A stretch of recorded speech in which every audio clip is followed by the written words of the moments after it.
కేంద్ర హోంశాఖ మంత్రి ఎంత బాధ్యతాయుతంగా మాట్లాడాలా? పార్లమెంట్ లో నిన్న భారత రాజ్యాంగ నిర్మాత అంబేద్కర్ ని అవమానించినట్టు మాట్లాడిండు. అంబేద్కర్ అంబేద్కర్ అంబేద్కర్ అదొక డిఫరెంట్ గా ఏదో హేళన చేసినట్టు మాట్లాడిండు.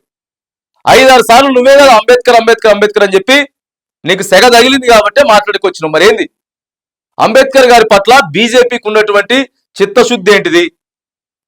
ఒక కేంద్ర హోంశాఖ మంత్రి అయ్యుండి గట్లా మాట్లాడొచ్చునా? దేశవ్యాప్తంగా కూడా మొత్తం నిరసనలు వ్యక్తమవుతా ఉన్నాయి.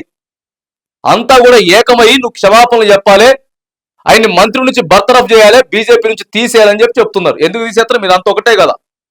మోదీ, అమిత్ షా, ఈ అదానీ వీళ్ళంతా ఒకటే బ్యాచ్. ఇక చాలా దారుణంగా నిన్న అంబేద్కర్ అయితే అవమానించడం జరిగింది. క్షమాపణలు చెప్పాల్సిందే, లేకపోతే ఇంకా దేశవ్యాప్తంగా కూడా ఉధృతంగా ఉద్యమాలు చేసేటువంటి పరిస్థితి కనబడతా